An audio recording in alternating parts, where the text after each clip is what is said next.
कैलासवासी दादासाहेब टिचकुले योग वर्गातील साधकांतर्फे मी प्रांजली आणि ययातिकेने यांचं हार्दिक स्वागत करते. व्यस्त व अयोग्य जीवनशैलीमुळे आणि लॉकडाऊन मध्ये हालचाल कमी झाल्यामुळे वजन वाढणे ही समस्या फार वाढत आहे. आज सेलिब्रिटीज पासून तर आहार तज्ञांपर्यंत संपूर्ण जगामध्ये कीटो डाएटचा फार उपयोग करतात आहे. वेलनेस इंडस्ट्रीमध्ये तर हे कीटो डाएट काय रिव्हॉल्युशन करेल हे आज सांगता येत नाही. आज आपण अशाच या कीटो डाएटचा ज्यांनी प्रत्यक्षात अनुभव घेतलेला आहे ते ययाती आपल्या समोर आपले अनुभव सांगणार आहे. ते स्वतः कीटो डाएट फॉलो करतात आणि प्रांजली कीटो डाएट त्यांना बनवून देते. तर असे हे दोघंही आपल्याला our weight loss journey to ketogenic diet, आमचा कीटोजेनिक डाएटचा प्रवास ही त्यांनी आपल्या कथनाला सुरुवात करावी. नमस्कार. आपले आभारी आहोत की आपण आम्हाला इथे आपला अनुभव सांगण्याचा अवसर देत आहे. आम्ही थोडंसं एक असं केलेलं आहे की मराठीमध्ये प्रेझेंटेशन देणं थोडंसं डिफिकल्ट वाटलं आम्हाला, म्हणून आम्ही ते ऑलरेडी रेकॉर्ड केलेलं आहे. ते मी आता स्क्रीनवर शेअर करतो आणि प्रत्येकाला रिक्वेस्ट करतो ऐकण्याचं. आम्ही इथेच आहोत. काही प्रश्न असतील तर आम्हाला विचारू शकता.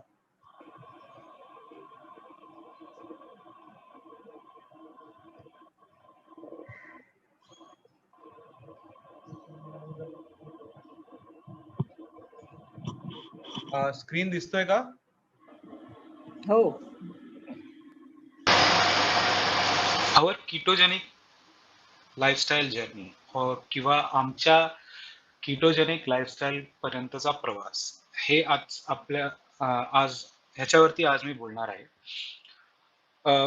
सर्वात पहिले म्हणजे मी तुम्हाला सांगू इच्छितो की ह्याला आम्ही आवर जर्नी किंवा आमचा प्रवास हे का म्हटलेलं आहे.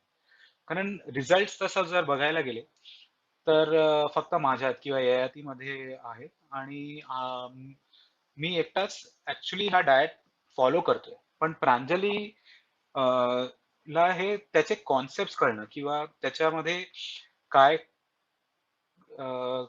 काय बनवू शकतं आणि काय कुठलं अन्न अलाउड आहे आणि कुठलं चालत नाही, ते कुठलं अन्न किती क्वांटिटी मध्ये घालू शकतो, ह्या गोष्टी समजून घेणं खूप जरुरी होतं. कारण कुकिंगचा जो मेजर पार्ट ह्याच्यामध्ये आहे तो तिला सांभाळावा लागतो. त्याच्या व्यतिरिक्त एक मोटिवेशन, म्हणजे जे एखादा माणूस जेव्हा डाएट करतो त्यावेळेला त्याला एक मेंटल मोटिवेशनची जरूरत असते. कारण डाएटरी रिजिम हे खूप स्ट्रिक्ट असू शकतं आणि म्हणून ते मोटिवेशन किंवा एक ऑपरेशनल सपोर्ट जो आहे तो संपूर्ण तिच्याकडून येतो. त्याच्यामुळे ती जरी कीटो करत नसली तरी ती कीटो वरच आहे. नंतर एक थोडासा जर्नी बद्दल जर म्हणायचं झालं तर सुरुवात माझी जी आहे ती मी थोडा लेट चाइल्डहुड पासूनच माझं वजन नेहमीच थोडंसं हेवियर साईडवरती राहिलेलं आहे. त्याच्यामुळे मी काही ना काहीतरी रेजिमे वरती नेहमीच आहे. म्हणजे इधर इट हॅज बीन एक्सरसाइज, जेव्हा लहान होतो त्यावेळेला एक्सरसाइज किंवा एखादा स्पोर्ट खेळणं. नंतर लेटर जेव्हा जॉब सुरू झाल्यानंतर एक कॉर्पोरेट लाईफ मध्ये गेल्यानंतर वेळ अपुरा पडतो, त्याच्यामुळे डायटरी रेजिम वरती जास्त कंट्रोल करावा लागतो. तर तसं बघायला गेलं तर कुठल्या ना कुठली तरी रेजिमे वरती मी नेहमीच राहिलो आहे अगदी लहानपणीपासून. ऑल्दो जे ऍक्च्युअल वेट गेन जे आहे, जे हे खूप जास्त जे गेन झालं ते माझ्या वयाच्या 30 वर्षाच्या नंतर झालेलं आहे. आणि मला वाटतं आपण त्याला लिंक करू शकतो एक स्लोईंग मेटाबॉलिझम बरोबर. कारण जसं जसं आपलं वय वाढत जातं तसा बॉडीचा जो मेटाबॉलिक रेट असतो तो ऑटोमॅटिकली कमी होत जातो आणि त्याच्यामुळे आपण जरी तितकंच खात असलो जेवढं आपण आधी खायचो तर तरी सुद्धा आपलं वेट हे गेन होत जातं. दुसरी गोष्ट म्हणजे अ, जेवढं म्हणजे मी नेहमीच माझा जो जॉब होता आणि आता सध्या माझे जे प्रोफेशनल कमिटमेंट्स आहेत त्याच्यासाठी मला कंटिन्युअसली ट्रॅव्हल करावं लागतं. So I am like continuously on the move. At the peak मला इव्हन 3-3 वेळा वीकमधनं बाहेर असायला लागायचं. त्याच्यामुळे जी एक टेंडन्सी आहे ती टेंडन्सी फॉर ईटिंग आउट किंवा ईटिंग प्रोसेस्ड फूड किंवा जंक फूड जसं आपण आजकाल म्हणतो, तसं ती टेंडन्सी नेहमीच आहे. हळू-हळू मला नंतर जाणवायला लागलं, की माझ्या बॉडीमध्ये जे चेंजेस घडतायत त्याच्यामुळे त्याच्यामध्ये लाईफस्टाईल डिसीजेस सुद्धा अ, दिसून आले, की म्हणजे जसं कोलेस्टेरॉल इम्बॅलन्स म्हणा किंवा युरिक ॲसिड जास्त वाढणं ज्याच्यामुळे जॉइंट पेन्स वगैरे हळू-हळू मला ते दिसायला लागलं. ज्याच्यामुळे एक डायटवरती आणि फिजिकल एक्सरसाइजवरती ऑटोमॅटिकली रिस्ट्रिक्शन्स येत गेले. मी डायट सुद्धा म्हणजे खूप भरपूर सगळे डायट्स ट्राय करून झालेले आहेत माझे. राइट फ्रॉम म्हणजे सात्विक घरी आपण जे नॉर्मल जेवण सात्विक बनवणं, रिड्यूस क्वांटिटीमध्ये खाणं, टू अगदी क्रॅश डायट्स जसे J for example general Motors diet असतो. ज्याच्यामध्ये 7 दिवसाचा हा डायट असतो आणि त्याच्यामध्ये आपल्याला काय खाऊ शकतो आणि किती खायचं हे पूर्ण त्यांनी डिस्क्राईब केलेलं आहे एका टेबलमध्ये आणि त्याच्यामध्ये तुम्ही 4 ते 6 किलो एका वीकमध्ये कमी करू शकता. पण finally it is a crash diet. त्याच्यानंतर मी अंजली मुखर्जी म्हणून डॉक्टर अंजली मुखर्जी म्हणून आहेत. त्यांचे बरेचसे डायटरी क्लिनिक्स आहेत. त्यांच्याकडे सुद्धा मी जाऊन एखाद वर्ष जवळ-जवळ मी त्यांच्याबरोबर त्यांच्याकडून कन्सल्टिंग घेऊन मी डायटिंग ट्राय केलेलं आहे. पण तो पण एक सात्विक सारखाच डायट आहे, ज्याच्यामध्ये ते काय करतात, की आपले जे रेग्युलर कार्बोहायड्रेट्स आपण खातो, म्हणजे जे चपाती खातो किंवा आपण भात जो खातो, त्याला ते रिप्लेस करतात हाय फायबर कार्बोहायड्रेट्सनी आणि क्वांटिटी रिड्यूस करतात. अ, थोडासा मल्टीव्हिटॅमिन सपोर्ट घ्यावा लागतो आणि थोडंसं हर्बल मेडिसिन असतं. त्याच्यामुळे वेट लॉस चांगला होतो. अ, पण माझं जे लर्निंग आहे त्याच्यामध्ये असं आहे, की कुठलाही डायट तुम्ही केलात तरी तुमचा वेट लॉस होतो. कारण एक आपण डिसिप्लिन आणला आपल्या खाण्यामध्ये, की वेट लॉस तर नक्कीच होतो शॉर्ट टर्ममध्ये आणि मीडियम टर्ममध्ये. पण ॲज सून ॲज आपण नॉर्मल फूड खायला सुरू करतो किंवा आपलं जे रेग्युलर घरचं जेवण, जे आपल्याला लहानपणीपासून सवय असते, ते आपण खायला सुरू करतो, तेव्हा आपण परत वेट गेन करावं वेट गेन आपल्याला होतो. सो इट बिकम्स आणि काय होतं हे जे डायट्स आहेत त्याच्यामध्ये एक फूडी असल्यामुळे मला ते मेंटेन करणं खूप डिफिकल्ट जात होतं. तर पीक पीक वेट माझं होतं अर्ली 2018 मध्ये इट वॉज अराउंड 128.7 केजीस. आता मी अराउंड 99 केजीस पर्यंत आणलेलं आहे त्याला. तो almost 30 kgs reduction is what you can see.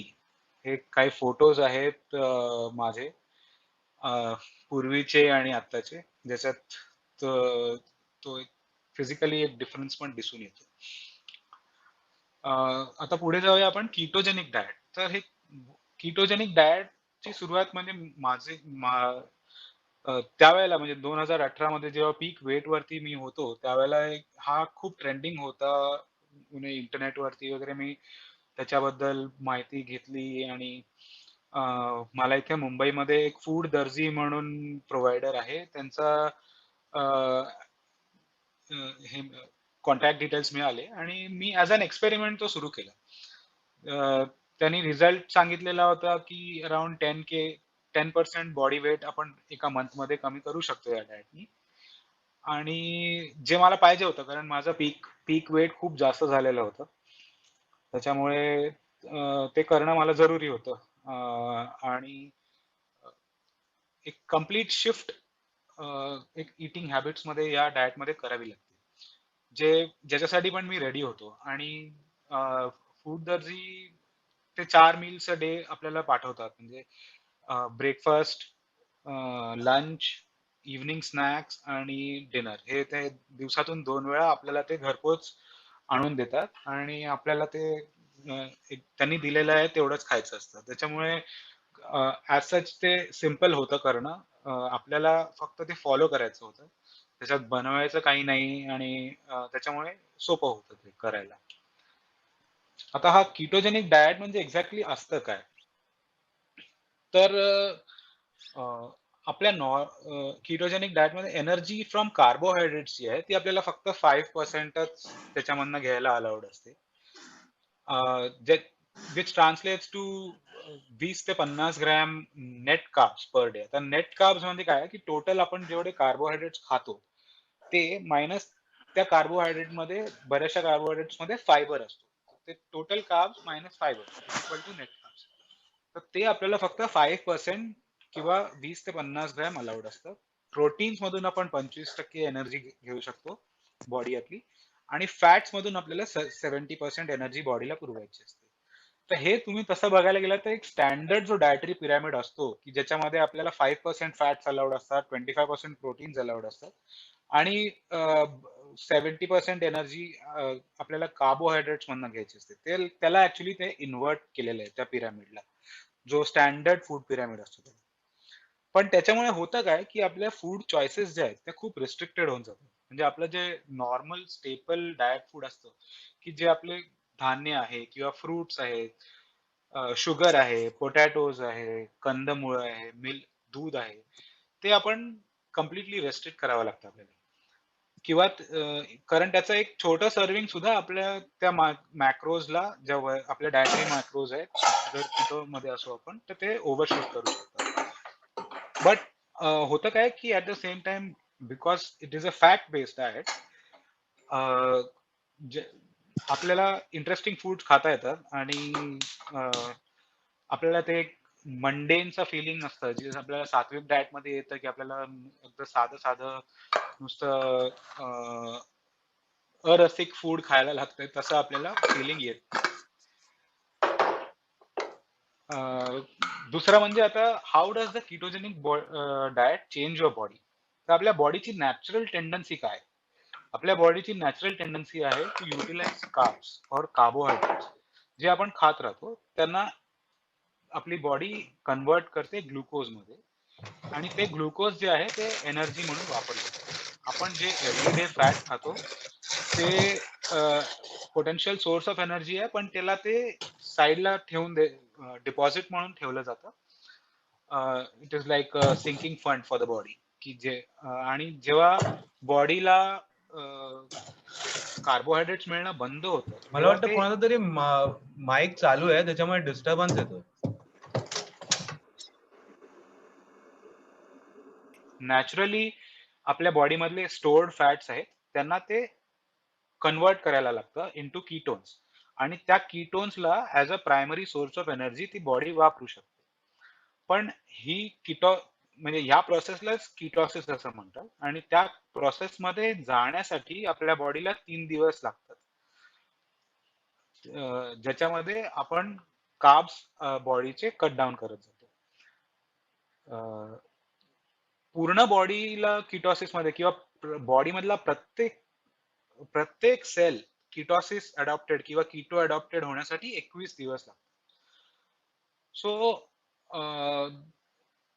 पण आणि जेव्हा एकदा कीटो मध्ये आपली बॉडी गेली, किंवा once the body is in ketosis, body actually becomes like a fat burning machine. म्हणजे काय होतं, की आपल्या बॉडीला जी एनर्जी लागते ती प्रत्येक गोष्टीसाठी आपल्या बॉडीला एनर्जी लागत असते. म्हणजे इव्हन आपण श्वास जरी घेतोय किंवा आपण झोपलो जरी आहोत, तरी ज्या प्रोसेसेस आपल्या बॉडीच्या आतमध्ये होत आहेत त्या प्रोसेसेस साठी बॉडीला एनर्जी लागते. आणि एकदा कीटोसिस मध्ये आपली बॉडी गेली, की बॉडी पूर्णपणे आपले जे फॅट स्टोअर्स आहेत त्याच्यामधले फॅट स्टोअर्स मधलं फॅटला कीटोन्स मध्ये कन्वर्ट करून त्याला ऍज अन एनर्जी वापरते. सो आपली बॉडी जी आहे ती ऑटोमॅटिकली फॅटच बर्न करते instead of converting the carbohydrates into glucose. पण ही आपल्या बॉडीची एक नॅचरल टेंडन्सी नाहीये. त्याच्यामुळे काय होतं की जसंच आपण किटोसिस मध्ये जरी असलो आणि आपण बॉडीला खूप जास्त कार्बोहायड्रेट दिलं तर बॉडी इमिजिएटली स्विच बॅक करते फ्रॉम किटोसिस. त्याच्यामुळे किटो जो डाएट आहे तो खूप रिस्ट्रिक्टिव्ह आहे डाएट आणि आपल्याला खूप काळजी घेऊन तो डाएट करावा लागतो. आता एक बिट ऑफ अ हिस्ट्री आणि टेक्निकॅलिटी म्हणावा किटो डाएट बद्दल, तर किटोजेनिक डाएट सर्वात पहिले 1920 मध्ये डॉक्टर लोकांनी त्याचा शोध लावलेला आहे आणि त्यांनी तो डाएट पीडियाट्रिक एपिलेप्टिक पेशंट साठी वापरलेला आहे. म्हणजे आपण एपिलेप्सी म्हणजे मिरगी जी आपण म्हणतो ती गोष्ट. तर लहान मुलांमध्ये काय होतं की खूप जास्त त्यांना औषधं दिली तर हळूहळू त्यांची बॉडी जी आहे त्याची ऑटोमॅटिक डॅमेजेस सुरू होऊन जातात आणि म्हणून त्यांनी जो शोध लावला तो असा होता की त्या बॉडीला कमीत कमी औषधं देऊन डायटरी चेंजेस करून त्यांना जर आपण हे केलं तर ती जास्त बॉडीची जी पडझड असते म्हणा ती थोडी कमी होते किंवा डॅमेजिंग इफेक्ट जे असतात त्या बॉडीवरचे मेडिसिन्सचे ते कमी होतात. आता कीटोन्स जे आहे ते बॉडीसाठी एक जास्त स्टेबल सोर्स ऑफ एनर्जी आहे. कारण आपण ग्लुकोज काय असतं जो आपला प्रायमरी सोर्स ऑफ एनर्जी आहे त्याचं काय होतं की आपण जेव्हा आपण कार्बोहायड्रेट खातो बॉडी इमिजिएटली त्याच्यावर काम करते आणि त्याला ग्लुकोज बनवते आणि जर बॉडीला कार्बोहायड्रेट्स मिळाले नाही तर ते ग्लुकोज प्रोडक्शन थांबून जातं. पण किटोसिसचं कसं आहे की किटोन्स आपल्या बॉडीमध्ये ऑलरेडी फॅट स्टोर्ड आहे. आपण जेव्हा खातो म्हणजे आपली खाण्याची वाट बघा आपल्या फूडची वाट बघावी लागत नाही बॉडीला. Body can utilise that fat and directly keep converting it into ketones. त्याच्यामुळे कीटोन्स जे आहे ते एक जास्त स्टेबल सोर्स ऑफ एनर्जी आहे आणि त्याच्यामुळे त्यांनी ऑब्झर्व केलं होतं की त्यांचे जे एपिलेप्टिक सीझर्स असतात ते खूपच कमी झाले. त्याच्यानंतर हे मिड मिड 2010च्या आसपास हा डाएट जो आहे कीटो डाएट तो डेव्हलप्ड कंट्रीज मध्ये युके, युएस, युरोपमध्ये हा त्यावेळेपासूनच पॉप्युलर होत गेला. आपल्या इथे इंडियामध्ये पहिल्यांदा मला वाटतं कीटो डाएट 2016-17 मध्ये आलाय. मी 2018 पासून या डाएट वरती आहे ऑन अँड ऑफ आणि 2019 पासून तर मी completely hooked on to keto आहे. ऍज सच तसं बघायला गेलं तर कीटोजेनिक डाएट हा काही खूप बॅलन्स डाएट नाहीये. त्याच्यामुळे आपल्याला इसेन्शियल न्यूट्रिएंट्स जसे काय व्हिटॅमिन बी व्हिटॅमिन झालं, व्हिटॅमिन डी झालं, कॅल्शियम झालं, या गोष्टींच्या थोड्याफार सप्लिमेंट ह्याच्याबरोबर घ्यायला लागतात.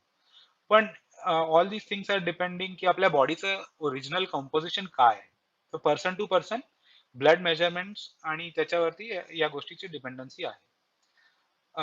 आता 40च्या वर वय असल्यामुळे मी एव्हरी 6 महिने माझ्या बॉडीचे म्हणजे ब्लड टेस्ट करून एक जनरल बेसिक बॉडी केमिस्ट्री करत असतो.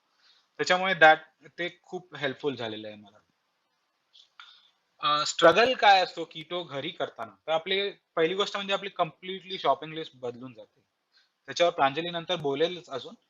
कारण आपल्याला काय त्याच्यात अलाउड आहे काय नाहीये ते खूप जास्त त्याच्यावरती आपल्याला विचार करावा लागतो.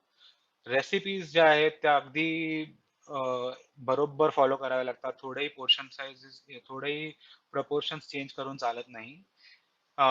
पोर्शन साइजेस ज्या आहेत किती खावं एखादी गोष्ट बनवल्यानंतर ती गोष्ट खूप आपल्याला एक्सपिरियन्सने शिकावी लागते. ट्रॅव्हल करताना पण कीटोस म्हणजे किटोसिस मध्ये जर आपण असू तर आपल्याला खूप विचार करून खावं लागतं आणि रेस्टॉरंट मध्ये जाऊन आपण असं काही ऑर्डर करता येत नाही.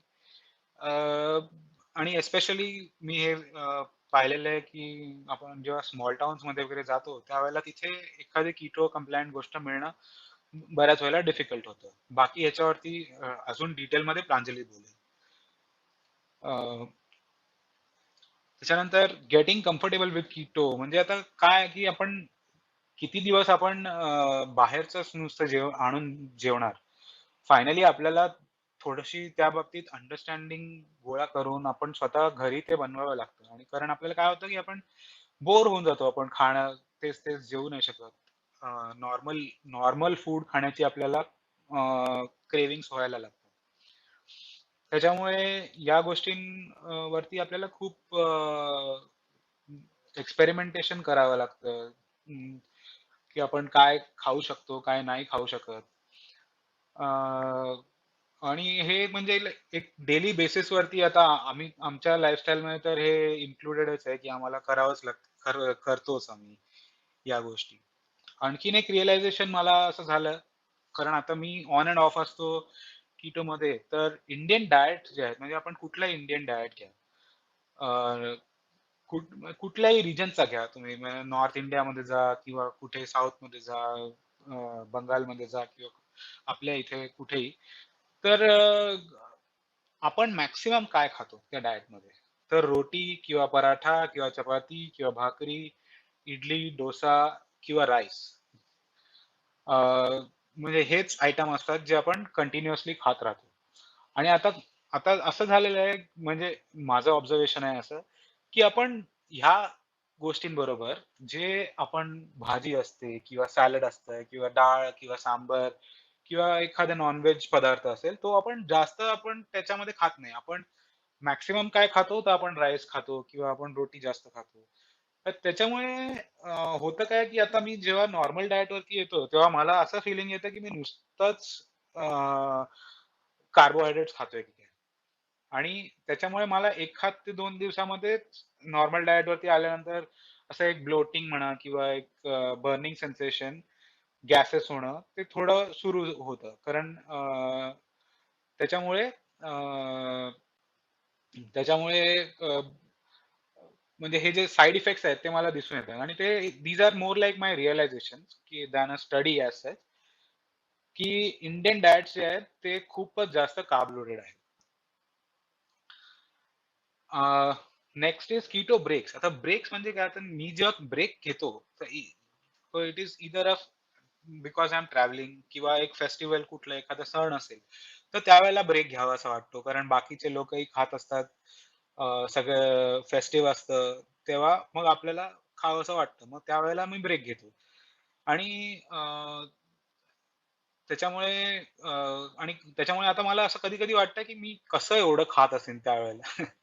आता बिकॉज जनरली मी जेव्हा कीटोवरती असतो, तेव्हा माझं खाण्याची क्वांटिटी खूप कमी असते because a lot of it is fat based. त्याच्यामुळे आपण खूप वेळ आपला म्हणजे थोडंसं जरी खाल्लं, तरी आपण खूप वेळ न खाता राहू शकतो अजून. आणि त्याच्यामुळे आता मला असं वाटतं, की मी किती खायचो कधी-कधी. त्याच्यानंतर going on to intermittent fasting. आता हे इंटरमिटेंट फास्टिंग म्हणजे काय? की हे तुम्ही आता डॉक्टर दीक्षित किंवा दीक्षित डायट हे पण ऐकलेलं असेल, की 16 तास 2 मिनिमम आपण वेळ द्यावा 2 खाण्याच्या मध्ये. आणि दिवसामध्ये मग जे 16 तास आपण ब्रेक घ्यायचा आणि बाकीच्या उरलेल्या 8 तासामध्ये आपण खाऊ शकतो. हा जो प्रकार आहे त्याला इंटरमिटेंट फास्टिंग म्हणतात. आता होतं काय, की मी मगाशी पण जे सांगितलं, की कीटोन्स जे आहे ते एक जास्त स्टेबल सोर्स ऑफ एनर्जी आहे. त्याच्यामुळे जो कीटोवरती जेव्हा असतो, त्यावेळेला आपण अ, खूप वेळ भूक लागत नाही आपल्याला एनिवेज. कारण आपण फॅट बेस खात असल्यामुळे ती एनर्जी जी आहे ती कंटिन्युअस जेव्हा युटिलाइज होते, त्यावेळेला आपल्या बॉडी आपल्याला सारखे सिग्नल सोडत नाही, की मला भूक लागली आहे, मला खायला दे. त्याच्यानंतर आणि त्याच्यामुळे ऑटोमॅटिकली आपली खायची जी क्वांटिटी आहे ना, त्याची पण रिक्वायरमेंट कमी होते. कारण फॅट्स जे आहेत ते जास्त एनर्जी डेन्स आहेत than any kind of carbohydrate. So त्याच्यामुळे काय होतं, की जेव्हा पण मी कीटोवरती असतो, विचार के मी पाहिलेलं आहे, की मला इंटरमिटेंट फास्टिंग करणं खूप सोपं वाटतं. जेव्हा मी कीटोमध्ये असतो. कारण I can easily push myself to 18 hours a day on a daily basis आणि ॲट टाईम्स तर मी 24 तास सुद्धा ट्राय केलेलं आहे किंवा 1 meal a day or OMAD as they called it. हे सुद्धा मी ट्राय करून बघितलेलं आहे आणि तेही थोडंसं मेंटल रिझॉल्व्हनी होऊ शकतं. इंटरमिटेंट फास्टिंगमध्ये अजून एक काय होतं, की बॉडीला जो वेळ मिळतो, त्या 16 तासाचा, त्याच्यामध्ये बॉडी रिजनरेटिव्ह टास्कमध्ये किंवा rebuilding of the bodily organs म्हणा किंवा बॉडीचे मसल्स म्हणा, त्याच्यामध्ये जास्त वेळ घालवते rather than just digesting food for all day long. आणि त्याच्यामुळे काय होतं, की बॉडी स्टेज यंगर और यू नो त्याचे जे रिजनरेटिव्ह फंक्शन्स आहेत ते जास्त चांगले चालतात. हां, आणि ऑफ कोर्स इन्सुलिन रिस्पॉन्स तर त्याच्यामुळे इम्प्रूव्ह होतोच. कारण आपण जेव्हा खात नसतो त्यावेळेला इन्सुलिन सिक्रिशन बॉडी करत नाही आणि त्याच्यामुळे आपल्या बॉडीचा इन्सुलिन रिस्पॉन्स चांगला होतो आणि इव्हन इट इज सीन की टाइप 2 डायबिटीज किंवा प्री डायबिटीज जे लोकं होते त्यांनी ते रिव्हर्स केलेलं आहे diabetes because of intermittent fasting. Going to exercise, आता माझ्यासाठी मी एक मॅन्डेटरी करून ठेवलेलं आहे की मला 10,000 स्टेप्स एव्हरी डे चालायचे. 10,000 steps is equal to around 7 ते 7.5 किलोमीटर चालणं होतं.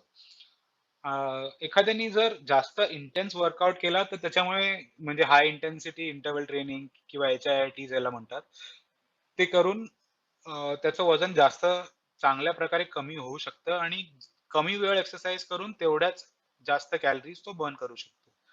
पण मी वॉकिंग का चूज केलं? कारण मी एक ॲव्हिड गोल्फर आहे आणि मला त्याच्यामुळे काय होतं, की मी गोल्फ खेळताना ऑलमोस्ट माझे 8,000-9,000 स्टेप्स तर असेच होऊन जातात आणि त्याच्यामुळे मला ते कन्सिस्टंटली मेंटेन करणं सोपं पडतं. म्हणून मी walking as a exercise choose केलं. आता मी पुढे पास ऑन करतो प्रांजलीकडे आणि ती तुम्हाला आणखीन पुढच्या गोष्टी सांगेल याच्याबद्दल.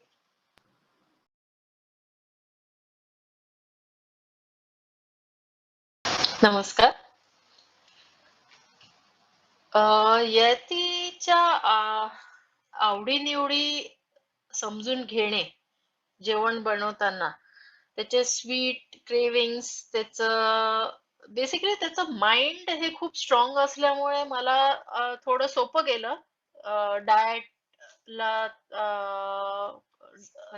मला असं जेवण खूप बनवणं.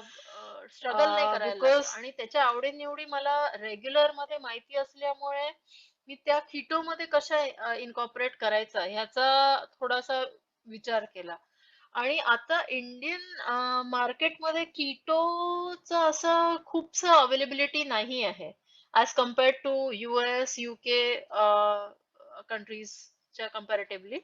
तर आपल्याकडे जे काही अवेलेबल आहेत, जसं हे ॲस्पॅरेगस, केल हे सगळे जे सेलरी हे खूपसे रेडिली अवेलेबल नसतात. खूप त्यामुळे मी काय केलं, की इंडियन व्हेजिटेबल्स, फ्रुट्स जे काही अवेलेबल आहे, ह्या सगळ्या लीफी व्हेजिटेबल्स, फ्लॉवर, पत्ताकोबी, ब्रोकोली, कुकुंबर, टोमॅटो तर सहज घरात असतं, झुकिनी. तर ह्या सगळ्या गोष्टी अगदी म्हणजे कीटोला चालतात. आणि हे जे नाही चालत हे लक्षात ठेवून मग मी नेहमी भाज्या आणि फळं अवेलेबल ठेवते. तर नाही चालत ह्याच्यात बीट आहे, कॉर्न आहे, पोटॅटोज आहे, स्वीट पोटॅटोज, कंदमुळं बेसिकली काहीच चालत नाही आणि कॅरट एंड ऑनियन्स पण याच्यात पण मीडियम कार्ब्स असतात, पण थोड्या प्रमाणात वापरू शकतो. तर आपल्या ह्या हे जेव्हा कीटो करायचं आहे, हे ठरवल्यावर मग मी हे अंदाज घेतला, की मला एक मस्ट हॅव लिस्ट बनवणं जरुरी आहे. तर ह्याच्यात मस्ट हॅव लिस्टमध्ये फ्लॉवर, पत्ताकोबी, अंडी, जवस, बदाम आणि पीनट्स ह्या गोष्टी ज्या आहेत, त्या अगदी मॅन्डेटरीली माझ्या किचनमध्ये असतात. मी आता तुम्हाला एक बेसिक एक हे करत असताना आम्ही भरपूर एक्सपेरिमेंट्स केले. रेसिपीजवर काही एक्सपेरिमेंट फेल पण झाले, काही एक्सपेरिमेंट्स खूप आवडीचे झाले आहेत आता आणि वेगवेगळे YouTube चॅनल्स, कीटो चॅनल्स बघून त्याला इंडियनाइज कसं करायचं ह्याचं थोडंसं एव्हरीडे एक्सपेरिमेंट्स असतो आणि जनरली जेव्हा आपण जनरल पण जेव्हा स्वयंपाक करतो तेव्हा आपण हे बघतो की आज आपल्या किचन मध्ये काय अवेलेबल आहे. त्याच्यातनं आपण प्रत्येक गृहिणी एक वेगळं एक्सपेरिमेंट करत असते एव्हरीडे. तर ह्या ह्याच मेथडला मी कीटो मध्ये काय अवेलेबल आहे त्याच्यात मी रोज काहीतरी आम्ही एक्सपेरिमेंट करतो. म्हणजे ज्या आणि every day is a new recipe for me. Specially in the dinner times. ते तुम्हाला दाखवतेच आता. तर ह्यात ब्रेकफास्ट, लंच आणि डिनर हे कसं आम्ही रेग्युलर मध्ये करतो ह्याचं एक जस्ट ग्लान्स मी दाखवते आहे. सो ब्रेकफास्ट मध्ये आमच्याकडे फेवरेट असं आहे पॅनकेक. जेव्हा राईप बनानाज असतात तेव्हा सगळे जण अगदी तुटून पडतात पॅनकेक्स खाण्यासाठी. आणि हे पॅनकेक्स मी बनवले आहे जवस पावडर, कोकोनट पावडर, इसबगोल आणि एग असं मिश्रण मिश्रण करून केलेलं आहे हे. आणि ह्याच्यावर टॉपिंग्स बेरीज ह्या कीटो मध्ये चालतात. तर कुठल्याही बेरीज टॉपिंग्स टाकायच्या किंवा नट्स वरनं स्प्रिंकल करायचे. तर this is one of the option. त्याच्यानंतर हे जे कीटो ब्रेड जी बनवलेली आहे मी, जवस ब्रेड ही एक खूप सिंपल रेसिपी आहे, जी अगदी 2 मिनिटात मायक्रोवेव्ह मध्ये बनते ही ब्रेड फ्लेक्ससीडची. तर ही फ्लेक्ससीडची ब्रेड मी नॉर्मल बनवून त्याच्यात पीनट बटर घरचं पीनट बटर बनवलं आणि त्याच्यात मध्ये सँडविच मध्ये टाकून वरून बेरीज टॉपिंग दिले आहे. मग इकडे स्मूदी जी आहे ती एक व्हेरिएशन वेगवेगळ्या टाईपच्या स्मूदीज करू शकतो. याच्यात almond flour, banana, peanut butter, cacao, walnut अशा पद्धतीचं हे स्मूदी आहे. आणि बेरीजचे पण वेगवेगळ्या स्मूदीज पण करता येतात किंवा मग योगर्ट्स जे असतात कोकोनट योगर्ट्स जे तुम्ही घरी पण बनवू शकता किंवा कोकोनट योगर्ट्स आजकाल रेडीली अवेलेबल आहे मार्केटमध्ये. तर त्याच्यात तुम्ही बेरीज नुसते क्रश करून टाकू शकता. सो ते पण एक चांगलं ऑप्शन आहे. त्यानंतर यातील कीटो मध्ये एग्स एव्हरीडे चालू शकतात. तो एग्स मध्ये आम्ही भरपूर एक्सपेरिमेंट केले आहे.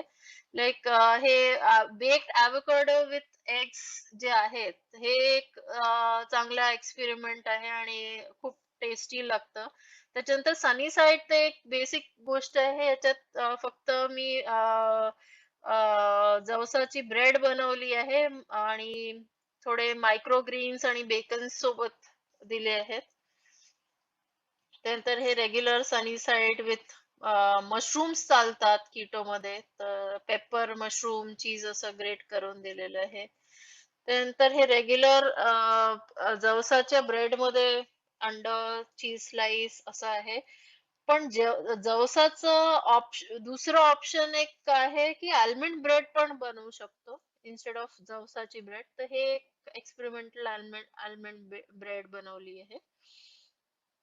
त्यानंतर ऍक्च्युली लंच ऑप्शन असं आहे की जेव्हा मला रिअलाइज झालं की यातील जेव्हा सिंगल बोल तो स्वतः कधी कारण मी ऑफिसला जाते त्याच्यामुळे त्याला दुपारचं काय बनवायचं हे त्याला हे व्हायचं म्हणजे एक्झॅक्टली मी काय बनवू तर कधी स्वतः तो रेझोटो किंवा असं वेगळं वेगळं काही बनवायचं फ्लावरचं राईस करून. पण नंतर माझ्या लक्षात आलं की तो रेग्युलर जेवणाला मिस करतोय. हे पोळी, भाजी, वरण-भात ह्या टाइपचं जे जेवण आमचं रेग्युलर जे असतं ते मिस करतोय. तर त्याला कसं व्हेरिएशन करायचं हे मी थोडं विचार केला. तर ह्याच्यात मी काय केलं की आपली साध्या रोटीच्या जागी मी जवसाची पोळी बनवली किंवा ह्याच्यात कोकोनटची पण पोळी बनवू शकतो किंवा मिक्स सीड्स म्हणजे ग्राउंडनट, सनफ्लॉवर सीड आणि हे पंपकिन सीड्स ह्या सीड्सचं पण मिक्स करून त्याची पण पोळी बनवू शकतो. तर अशा पद्धतीने हे वेगळ्या पोळ्या कीटोच्या बनवायच्या आणि ज्या भाज्या मी सिलेक्ट करते त्या सगळ्या जनरली कीटोवाल्याच करते. सो दॅट सगळे आम्ही कीटोच्याच भाज्या खातो. म्हणजे बनवतो नॉर्मलीच त्या. बट एव्हरीबडी कॅन हॅव अशा अशा टाइपच्या भाज्या होऊन जातात त्या. म्हणजे 2 भाज्या करायची गरज नाही आणि जो राईस आहे तो कीटोमध्ये फ्लॉवरचा राईस म्हणजे फ्लॉवर बॉईल करून त्याला ग्रेट करायचं आणि ते मग तुम्ही जसं कर्ड राईस बनवता किंवा लेमन राईस बनवता, तर राईसला रिप्लेस करायचं फ्लॉवरच्या ग्रेटेड पोर्शननी. तर अशा पद्धतीचा हा जो कर्ड राईस इथे दिसतो आहे, तो त्या पद्धतीचा केलेला आहे. तर अशा याने मी ते ब्लेंड केलं आपल्या रेग्युलरच्या जेवणाच्या ह्याच्यात आणि सोबत मग सॅलड, बटरमिल्क जसं अवेलेबल आहे त्या प्रमाणे. त्याच्यामुळे त्याचं काय झालं, की एक मील एक रेग्युलर मील असल्यामुळे तो असा नॉर्मल मीलचा क्रेव्हिंग बंद होऊन गेला ॲब्सोल्युटली. त्यानंतर हे अजून एक ऑप्शन आहे, की खिचडी. खिचडी त्याला नेहमी म्हणजे असं असं क्रेव्हिंग व्हायचं खिचडीचं. तर मग खिचडीमध्ये काय करता येईल आपल्याला?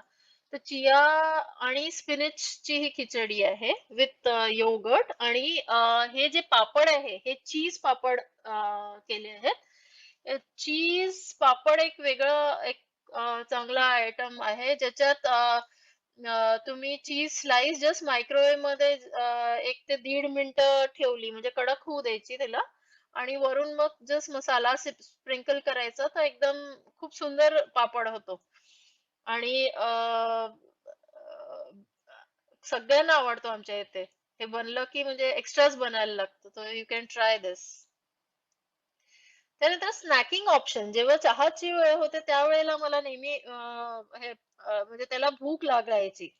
तर मग काय अवेलेबल ठेवायचं? तर हे सगळे ऑप्शन आहेत, की सॉल्टेड पीनट्स, सॉल्टेड आल्मंड किंवा रोस्टेड आल्मंड्स आणि चीज क्यूब्स. तर हे 3-4 ऑप्शन्स असले, की मग त्याचं थोडंसं भूक जी आहे ती कमी होऊन जाते. आणि फिलर होतं बेसिकली. पीनट्स तुम्ही एक हँडफुल ऑफ पीनट्स खाल्ले तरी पुरेसं होऊन जातं. So black coffee, black tea याच्यासोबत हे स्नॅकिंग ऑप्शन्स आहेत. डिनर आमच्या इथे एकदम सिंपल वन बोल मील किंवा सॅलड, सूप्स अशा टाइपचंच आहे. कारण म्हणजे अगोदर आमचं प्रॉपर मील व्हायचं म्हणजे पोळी, भाजी, वरण-भात. पण जेव्हा मी तिचं बनवायची त्यावेळेला माझ्या मुलीला हे जास्ती आवडायला लागलं. त्याच्यामुळे माझ्यासाठी ते ईझी झालं, की मी स्विच करू, की सगळ्यांनाच वन बोल मील देऊ. तर though we are not following keto, we are on low carb. की आम्ही रात्रीच्या वेळेला जनरली सॅलड, सूप्स किंवा असं वन आयटमच काहीतरी करतो आणि तुम्हाला बिलीव्ह नाही होणार की हे जे वन आयटम आहे, हे इतकं क्विक होतं, की आपण इतका पसारा करून ठेवतो स्वयंपाकाचा, की तो म्हणजे ॲक्चुअली मला रिअलाईज झालं, की अननेसेसरी आपण त्याच्यात वेळ घालवतो, जेव्हा की ह्याच्याने आपलं पोट प्रॉपर फिल होतं. म्हणजे you feel complete after having this one बोल. सो एक हे वेगवेगळ्या टाइपचे सॅलड्स आहे. हे पनीर सॅलड आहे. त्यानंतर हे फेटा चीज, टोमॅटो आणि मायक्रो ग्रीन्स टाकून केलेलं सॅलड आहे. त्यानंतर हे cheese egg tomato cheese muffin आहे. हे stuffed baked mushroom with cabbage and cheese आहे. हे फ्रिटाटा आहे. तर असे वेगवेगळे ऑप्शन्स रोज आमच्या इथे असतात. सगळ्याच याचे माझ्याजवळ फोटोज नाही आहेत. But I am showing you few of them. गुआकामोली आहे. जे अवेलेबल असेल त्याच्यात क्विकली होतं अगदी. आणि त्याला पिझ्झा खूप आवडतो. त्याच्यामुळे मग मी हे आपल्या जवसाच्या पोळीवरच सगळे व्हेजिटेबल्स टाकायचे. कुठलेही व्हेजिटेबल्स टाकायचे. जसं आपण पोळीचा पिझ्झा करतो तशा टाइपचा हे पिझ्झा केला आहे. त्यानंतर yes, parties you cannot miss. तर तिला या डाएटमध्ये सगळ्यात मोठा बेनिफिट आहे, की तो पार्टीज कधीच मिस नाही करू शकत. कारण पार्टीजमध्ये generally starters are available. So आणि घरी पण असेल तरी आपण पनीर, मशरूम चालतं कीटोमध्ये. तर पनीर मशरूमचे स्टार्टर किंवा चिकन स्टार्टर अशा टाइपचे स्टार्टर्स आपण देऊ शकतो. आणि बेव्हरेजमध्ये व्हिस्की आणि व्होडका ह्याला एकदम 0 कार्ब्स आहेत. त्याच्यामुळे हे कीटोमध्ये चालण्यासारखं योग्य आहे. त्याच्यामुळे parties there is no miss for it. So you can enjoy party on keto diet as well. Yes, Yati is a sweet tooth. He has sweet cravings. तर जनरली आमचं Sundays are heavy lunch chicken वगैरेचं lunch असलं की मग संध्याकाळचं dinner आम्ही short आणि sweet ठेवतो. तर मी प्रयत्न करते की म्हणजे वेगवेगळे एक्सपेरिमेंट्स बेकिंगचे पण केलेले. नॉर्मल बेकिंग करते मी. त्याच्यामुळे मला हे बेनिफिट झालं की मी कसं त्याला कीटोमध्ये ट्राय करायचं.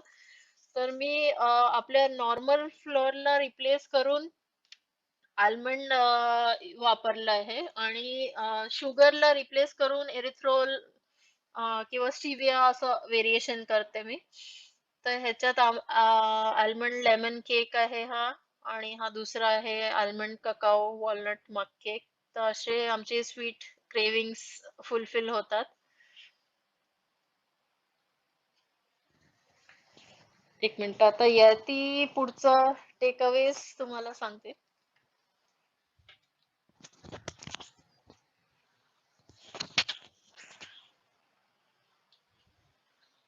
थँक यू प्रांजली, एवढ्या डिटेल मध्ये माहिती दिल्याबद्दल.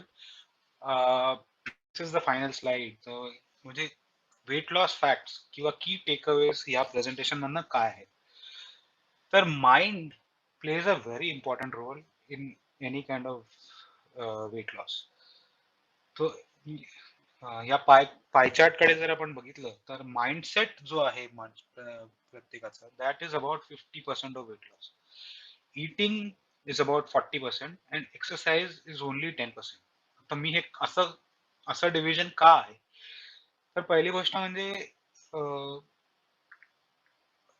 वेट लॉस जे आहे ते ऑलवेज कुठलाही तुम्ही डाएट करा किंवा कुठलीही एक्सरसाइज करा, weight loss is always about the caloric deficit that we can create. So basically जेवढे आपण कॅलरीज खातो मायनस जेवढे आपण कॅलरीज बर्न करतो, that is the calorific deficit that is created in the body.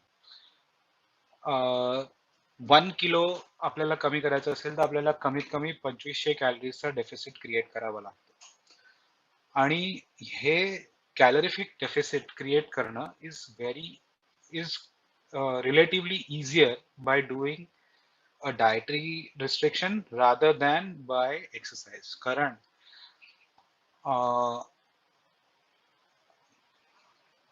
जे मी तुम्हाला सांगितलं की मी दिवसाला 10,000 स्टेप्स चालतो, which is close to about 7.5 kilometers. त्या 10,000 स्टेप्स चालून माझं कॅलरिफिक बर्न जो आहे for that exercise is about 450 to 500 calories. आणि तेवढ्या चालण्यासाठी मला 1.25 ते 1.5 तास लागतो. तर जर मला हे 2500 कॅलरीज बर्न करायचे आहेत, तर तुम्ही विचार करू शकता की मला किती चालावं लागेल. ऍज अगेन्स्ट दॅट, जर मी फूडचा विचार केला तर by not eating one vada pav, I am cutting down on 300 calories. Just one simple vada pav. So it is very easy to, or rather it is relatively easy to cut down calories by not eating something rather than by exercising for so much amount of time. So which is why हा pie chart असा आहे. त्याच्यानंतर next आहे की maintenance is the key. कारण काय होतं, आपण एखादा डाएट करतो किंवा एखादी एक्सरसाइज रेजिमेवरती जातो आणि सडनली आपला वेट लॉस होतो. In the next 1 month we would have probably lost 3, 4, 5 kgs. पण त्याला मेंटेन करणं हे हे एक की गोष्ट आहे. जर आपल्याला ते जास्त वेळेसाठी कन्सिस्टंटली ते तसं मेंटेन करून ठेवायचं असेल. कारण ॲज सून ॲज आपण जसं आपण नॉर्मल डाएट वरती येतो आणि आपण जर तेवढंच खायला लागलो जेवढं आपण त्या रेजिमेच्या आधी खात होतो, तर ते मेंटेन करणं शक्य नाही. आपल्याला वेट आपलं रिबाउंड होतं. So maintenance is the key. आणि आपण तो मेंटेनन्स कसा करू शकतो ह्या बाबतीत विचार करून आपण तशाप्रमाणे आपला डाएट चूज केला पाहिजे, की आपल्याला कुठला डाएट सूट करू शकेल आणि आपण कसं त्याला पुढे आपण त्या डाएटमध्ये मे बी आपण त्याची क्वांटिटी वाढवू, पण ते आपण कसं काय त्याला पुढे मेंटेन करू शकतो. Then the next thing is patience and dedication. The consistent lifestyle may not just a reduced weight or an increased weight or anything like that, but जर आपल्याला काही लाईफस्टाईल इश्यूज असतील, से फॉर एक्झाम्पल आपलं आपलं जे cholesterol आहे ते body मधलं बिघडलेलं आहे, किंवा आपल्याला युरिक ऍसिड जास्त झालेलं आहे, किंवा आपल्याला डायबिटीज झालेला आहे, किंवा आपल्याला ब्लड प्रेशर आहे. ह्या गोष्टी आपल्याला जर ठीक करायच्या आहेत किंवा कंट्रोलमध्ये ठेवायच्या आहेत आणि त्याला कन्सिस्टंटली मेंटेन करायचं आहे, तर आपल्याला सगळ्यात जास्त जरूरत आहे पेशन्स आणि dedication, which is basically the 50% part, which is the mindset. आणि ही जी आमची जर्नी आम्ही आज तुम्हाला सांगितली, that is basically a motivation. Finally आपल्या प्रत्येकाची बॉडी जी आहे ती डिफरंट आहे आणि बॉडी आपल्याला सिग्नल्स देत राहते, whether those are visible signals because of some kind of pain or कुठे आपल्याला कधी आपली स्किन ड्राय होते, कधी आपले डोळे दुखतात, किंवा तर these kind of signals are being given by the body to you all the time. It is very important that we understand those signals. आपल्या बॉडीचं जे कॉम्पोजिशन आहे, केमिस्ट्री आहे, ती चेंज होत राहते आपल्या खाण्याच्या सवयीप्रमाणे, आपल्या एक्सरसाइज हॅबिट्स प्रमाणे. आणि त्याच्यामुळे it is very very important that we don't listen to any myths and we listen to our body. That is the most important thing. आपल्या बॉडीकडे आपलं जर लक्ष देणं आणि to hear what it is telling you is the most important. Thank you. एवढं सांगून मी आजचं हे प्रेझेंटेशन संपवतो. Thank you for listening to both of us for such a long time and so patiently, and we welcome your questions. Thank you. कर्बोदक वगळून काय खाऊ शकतो ते आपण बघितलेलं आहे आणि यामध्ये अतिशय सुंदर अशा रेसिपीज प्रांजलीनी तुम्हाला दाखवलेल्या आहेत. पण मी रोज 40-45 दिवसापासून मी रोज नवनवीन रेसिपीज, आगळ्या वेगळ्या रेसिपीज, नाविन्यपूर्ण रेसिपीज मी रोज बघते. आणि म्हणून मला असं झालं की हे तुमच्या समोर आणायला पाहिजे. मलाच फक्त माहिती होतं ते, आणि म्हणून आपण यांना आज विनंती केली होती की तुम्ही अशा प्रकारचं आमच्याही साधकांना याविषयीचं ज्ञान द्या. तर या डाएट मध्ये मी पाहिलं, नुसतं एवढंच पाहिलं नाही, नुसत्याच रेसिपीज पाहिल्या नाही, पण यातीमध्ये जो चेंज होतो आहे तो मी बघितला की वेट तर रिड्यूस झालंच नक्की, परंतु तो एनर्जेटिक वाटतोय. त्याच्यानंतर त्याची स्किन खूप ग्लो होते, तो खूप फ्रेश दिसतो आहे आणि त्याचे सगळे पॅरामीटर्स जे आहे ते पण कंट्रोलमध्ये आहे. शुगर त्याला नव्हतीच, पण बीपी पण नव्हताच, पण त्याचं जे काही कोलेस्ट्रॉल किंवा हे आहे ते पण कंट्रोलमध्ये आहे. चांगले कोलेस्ट्रॉल त्याचं वाढलेलं आहे. तर असं सगळं मी बघत असताना मला असं झालं की कीटो डाएट बद्दलचं मी काही जे काही वाईट वाचलं होतं त्याचं सगळं माझं पॉझिटिव्ह होऊन गेलं की नाही, या डाएट मध्ये सगळे सुपर फूड्स आहेत आणि सुपर फूड्समुळे ह्या सगळ्या बेनिफिट्स, हेल्थ बेनिफिट्स जे आहेत त्या दिसून येतात आहेत. आज मी तुम्हाला त्यांना जास्त वेळ मिळावा म्हणून त्यांचा परिचय करून दिलेला नाही. त्याती हे आमला स्पेसिसचे को फाउंडर आणि सीईओ आहेत. त्याच्यानंतर ते यापूर्वी कोटक महिंद्रामध्ये व्हाईस प्रेसिडेंट होते आणि नंतर मग IDFC ला ते डायरेक्टर राहिलेले. ते अतिशय हुशार आणि परफेक्शनिस्ट आहेत. प्रत्येक कामामध्ये ते अतिशय परफेक्ट ते करतात. त्यांची निर्णय क्षमता अतिशय अचूक आहे. उगाच कुणाला विचारल्याशिवाय ते सल्ले देत नाहीत. असे वाखाणण्यासारखे गुण त्यांच्यामध्ये आहेत. आणि ते गोल्फर आहे मुख्य म्हणजे. आणि प्रांजली ही त्यांना अतिशय कॉम्प्लिमेंटरी अशी जोडीदार मिळालेली आहे. ती सिडकोला, नवी मुंबई येथे CBD बेलापूरला ते ऑफिस आहे सिडको, तिथे ती सीनियर प्लॅनर आहे आणि अत्यंत लहान वयात तिने हे उच्च पद मिळवलेलं आहे. ते फक्त तिच्या प्रामाणिकतेमुळे आणि तिच्यामध्ये भयंकर क्रिएटिव्ह सृजनशीलता आहे, क्रिएटिव्हिटी आहे. हे या दोघांचंही विशेष सांगायचं झालं तर हे दोघंही आपलं जीवन सुंदर करून जगतात. स्वतः खूप आनंदी राहतात, इतरांना आनंद देणे हा त्यांचा जीवनाचा एक मिशनच आहे. असं सुंदर असं यांचं हे मिशन आहे. आणि यांच्या बरोबर जगत असताना मी आता 40 दिवसापासून यांच्या बरोबर आहे. तर सतत आपण खूप चांगल्या वातावरणात आहोत, चांगल्या लोकांबरोबर आहोत आणि चांगलं अन्न आपण खात आहोत याची मला सतत जाणीव होते आहे. आणि त्याच्यामुळे माझेही प्लेटलेट्स थोडेसे कमी होते, ते देखील खूप वाढलेले आहेत. आणि हिमोग्लोबिन माझं कधीच वाढत नव्हतं. ते इथे आल्यानंतर 12 झालंय, ते 10-11 असंच राहायचं. म्हणजे तुम्ही समजून घ्या की तुम्ही हेल्दी फूड्स जेव्हा तुमच्या आहारात घेता तेव्हा तुम्हाला नक्कीच त्याचं परिणाम आपल्या शरीरावर दिसून येतो. आपण अशी ही जोडी आपल्या समोर आज आली, त्यांनी आपला वेळ दिला, ह्या सगळ्या गोष्टी सांगण्याचा प्रयत्न केला, त्याबद्दल मी त्यांचे खूप खूप आभारी आहे. आणि पुढेही त्यांनी अजून काहीतरी विशेष आम्हाला सांगावं अशी त्यांना विनंती करते आणि थांबते, कारण वेळ बराच झालेला आहे. धन्यवाद. आता शांती पाठ होईल. प्रश्न कोणाला विचारायचा असेल तर विचारू शकता. प्रश्न कोणाला लगेच एकमेकाची वाट नका बघू.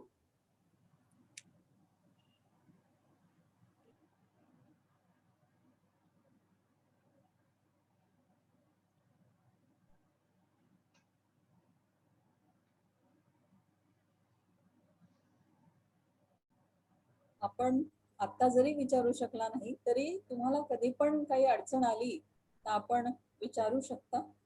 पुढे कॉन्टॅक्ट नंबर माझा पण आहे, माझ्याकडून तुम्ही त्यांचा पण नंबर घेऊ शकता.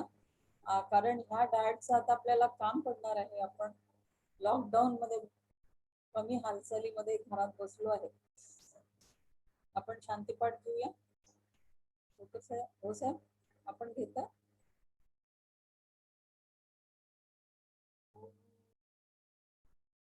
असतो मा सद्गमय तमसो मा ज्योतिर्गमय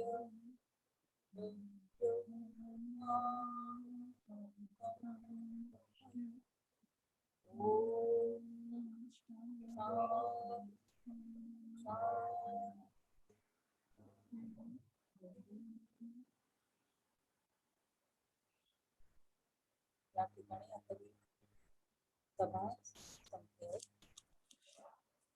उपस्थितांचा सगळ्यांचा आभार मानून आजचा वर्ग आपण इथे संपवत आहे.